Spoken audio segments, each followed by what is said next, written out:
Reiz dzīvoja jauka meitnīte ar vārdu Iņa, bet viņa nav parasta. Viņa ir lēkājoša bumbiņa. Kādu dienu viņas lielā māsa Minī bumbiņa teica: "Ha! Es redzēju, ka tu špiko kontrolu darbā." Ko? Indelīna, ko tas nozīmē? Kas? Es nemaz nešpikoju! Tu taču zini, ka tava māsa nemelo. Jā!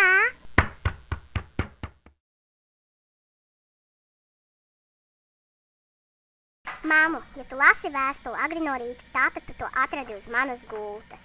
Un es ar bēdām tev to paziņoju, jo es aizmuku no mājām.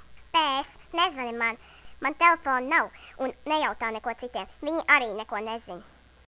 Tikmēr pie Iņas. Cik skaisti!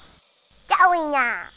Kā tu zini manu vārdu? Jo es esmu no tavas klases. Ko tu te dari? Ko tu te dari? Es bēgu no vecākiem.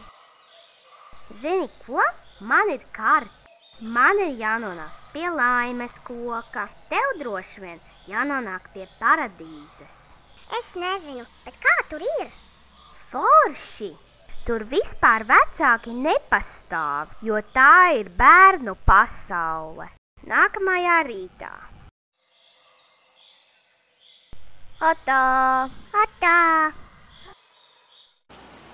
Nē, jāatrod vieta, kur paslēpties. Un Iņa ieraudzīja kādu iekšā alā. Kas tu tāds? Es esmu vecs opīts, mazā Iņa. Kā tu zini manu vārdu? Tavi vecāki un māsa ir briesmās. Tev jāglāb viņus. Man bija nauda, es eju prom. Nē! Iņa skrēja prom uz paradīzes pusi. Viņas sejā ielidoja lapiņa no vecīša. Skrien pie vecākiem. Viņus pūķis spīdzi. Pūķim vajag tevi. Tev vajag vai nu ziedot dzīvību, vai visiem nedot. Dari vienu, ziedosi vai visi mirsiet. Es izvēlos ziedot, un pūķis pēkšņi pazuda, bet no Iņas pēc brīža palika tikai putekļi.